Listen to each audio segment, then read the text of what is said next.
Welcome back to Kentucky Sports Television. We're now joined by one of our favorite guests, Matt Norlander from CBSSports.com, and of course the Ion College Basketball Podcast. Matt, thank you for joining us.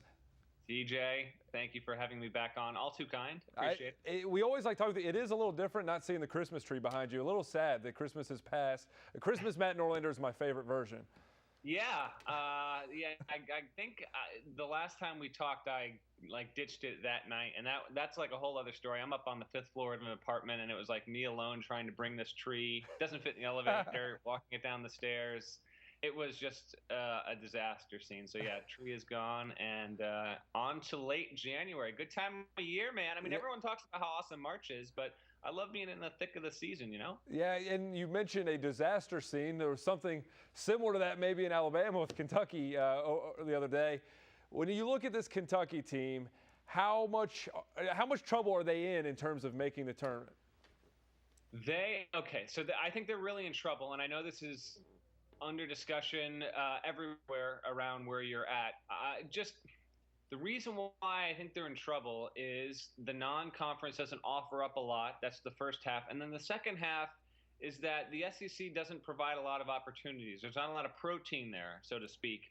And so if Kentucky ultimately does reach the NCAAs, which I do think it will, I think it's on a certain level when I stop and just step back and I even realize that we're talking about Kentucky on January 24th being in this situation to begin with, it's really bizarre. They're almost like the USC football of the basketball season because USC started preseason so high. But if they do make the tournament, I don't think that they have a good shot at a good seed. I mean, if Kentucky fans think that they can get a number 5 seed or better, and I don't think many Kentucky fans do think that, it's the ultimate long shot. They practically have to run the table at this point because they don't have a lot of good stuff in the non-con, and the SEC doesn't offer up a lot of options. So I do think they'll make it ultimately, but I think we're going to have that classic scenario here where I think they're hurtling toward the 8-9 game, just like UConn did last year. And coincidentally enough, UConn was actually potentially going to face Kentucky in that round of 32, but they didn't show up, and Iowa State handled them. I think we could have that with UK this year. I think they will win enough to warrant it, but ultimately they're just not going to have the numbers, those top 50, top 60 wins that the committee cares so much about. They're not going to have a lot of them, if any of them, and so that will hurt them in seeding. For Kentucky fans, as they watch the remainder of the season, not only they need, of course, UK to win, are there other teams out there that UK fans should keep an eye on and say, that's a team that is a potential battle to get into the tournament, kind of with the same resume, you want them to lose? What are some other schools and some other programs that UK fans should keep an eye on? Okay, we're early with this, but it's certainly, and isn't it funny that Kentucky fans, I mean, they must be getting flashbacks to the Gillespie area when they're thinking about this in mid-January, like who are the other schools we need to tune into and hope they lose? You could look within the SEC itself. Ole Miss is probably the only one, but I think the SEC is going to end up with 4. Elsewhere, Maryland, familiar name. We'll see what Maryland does. They've got a chance, but they seem like a bubble-type team. Kentucky fans should be aware of the Mountain West Conference. It's got 6 teams that are worthy. As of right now, if we always talk about, if we bracketed the tournament tonight, where would teams be?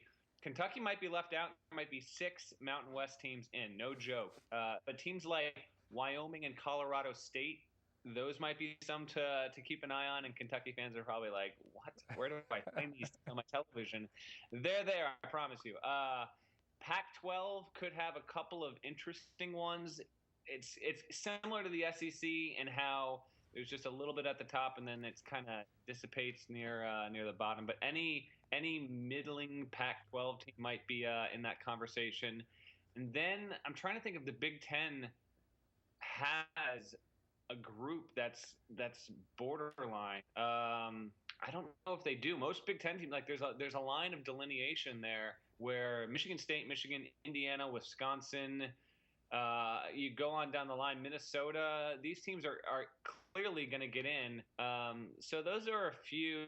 And then I'm trying to think of a mid-major to help you here, a mid-major or two that might be maybe a couple A-10 teams, maybe someone like St. Joe's, Temple, those might be some. But it's still pretty hazy right now. Once we get just after Valentine's Day, then the picture starts to become a lot more clear, and Kentucky fans will know who they need to root for instead. Before we get out of here, we've got a couple minutes left. We want to try something different. And the background of this is, as you know, you're one of our favorite guests. I'm a big fan of yours. And I was talking to you up in the office the other day, and I said, Matt Norlander, not only the nicest guy, but you know everything about everything. You're the smartest man we talk to. So we have trivia questions. You have to prove me right that you know everything about everything. We have a couple trivia questions for you if you are willing to try to answer them. I will try to answer them. I'm going to prove you so wrong. This is not good. We'll start with music because I know you're a music guy. Can you name the members of the band Kiss?